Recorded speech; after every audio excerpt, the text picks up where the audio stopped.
I've been a fan for a long time, man. More years than I remember. And this goes down into another embarrassing loss in the history of the Jets. And what's probably more embarrassing was the press conference afterward where this head coach is talking out his ass. And it's becoming embarrassing. I mean, it's very hard if you're this fire and brimstone guy, all gas, no break, all this stuff, and your team comes out flatter than a pancake and melts like cheese. Week in and week out. They played, 6 games now, and they probably played 5 quarters of good football. First quarter of every game is an unmitigated joke. They come out unprepared, and they are outcoached thoroughly. Then you're behind the 8 ball in the second quarter. They still don't play well. And if you're lucky, very lucky, they make changes at halftime. This game was over in the second quarter. So you're coming off a bye week where the coach, this head coach, this motivational figure says, it's put up or shut up time for my team. Put up or shut up. You lost 54-13. I guess you shut up because you didn't put up at all.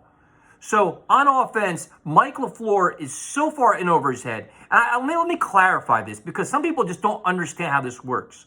We understand the newness of this staff and the first-time head coach, first-time coordinator, first-time quarterback coach, rookie quarterback. We understand it. We have significantly lowered our expectations to the point we just want you to compete, to come off competent. We're not even saying win games. Just show us a glimmer of something. Just show up and be competitive. And they're not even doing that. Mike LaFleur is in over his head. And I don't need somebody to break down the all 22 and all this other shit. Zach Wilson is not comfortable in the pocket. The offense looks like it's like stuck in mud. Like every pass is like excessive effort to complete a pass.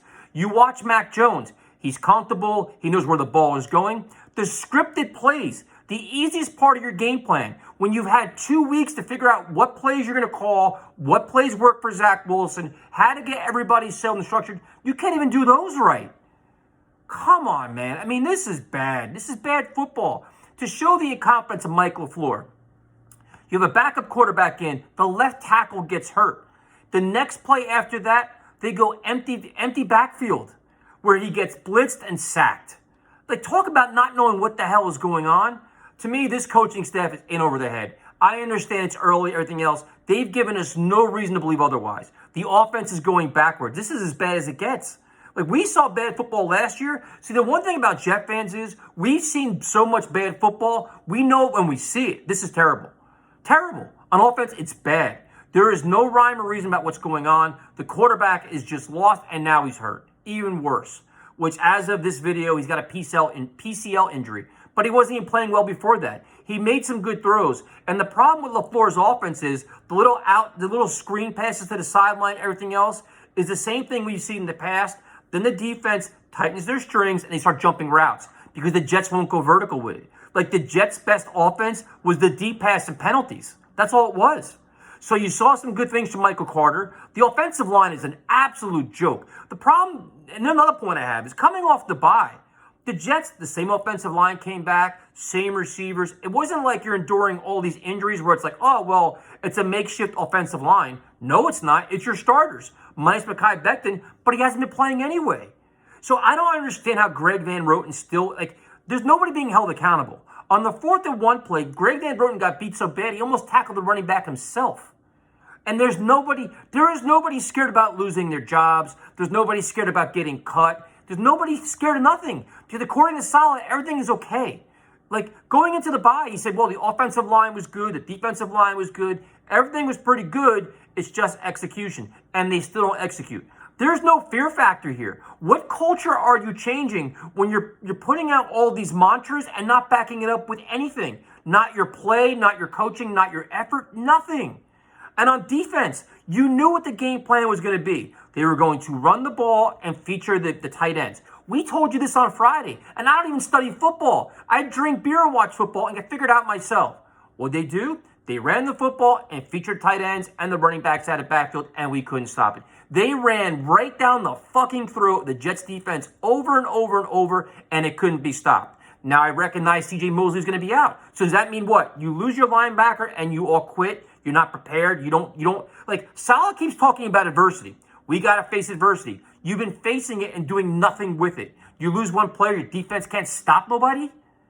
Come on, man. This game was over. Second quarter game was over. We've seen this before.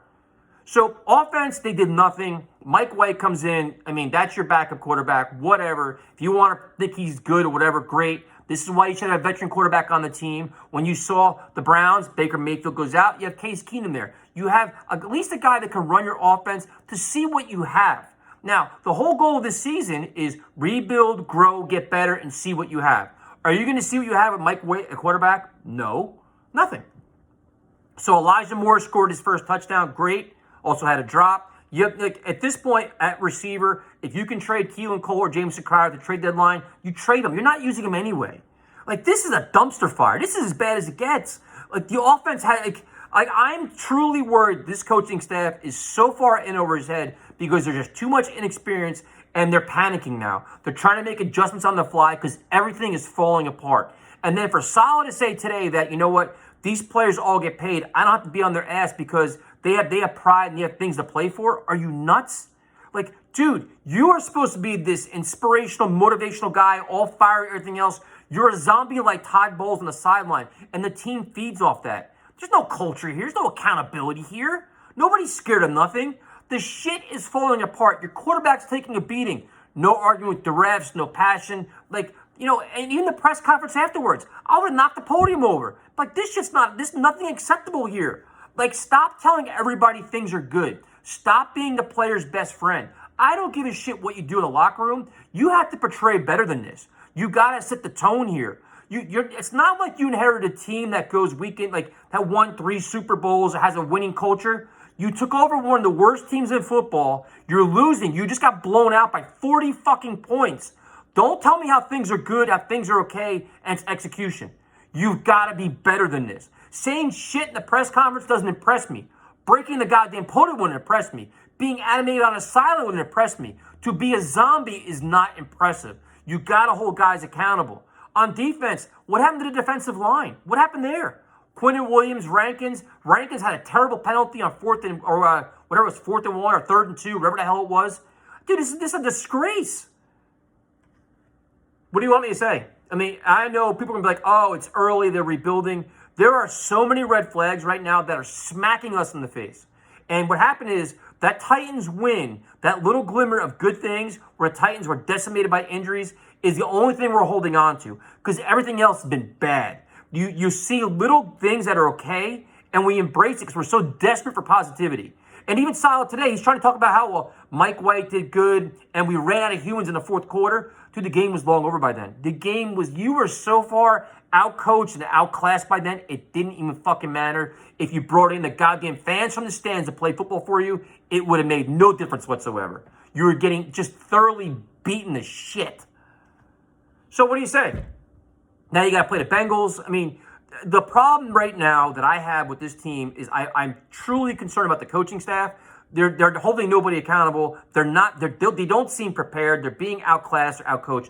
I understand the staff they played against, one of the best in football with McDaniels and Belichick. That doesn't mean you can't compete. It doesn't mean like you can't bring something different to the game. That's terrible. So now you worry about the direction where this team is going. I mean, I don't really know what to say.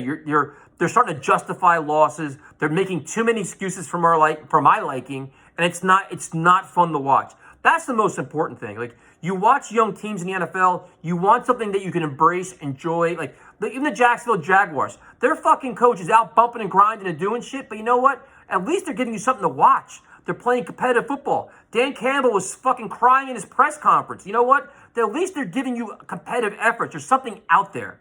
The Jets aren't doing that. I mean, Pete Carroll is 300 years old. He's got more life and more energy on the sideline than our coach does. How is that possible?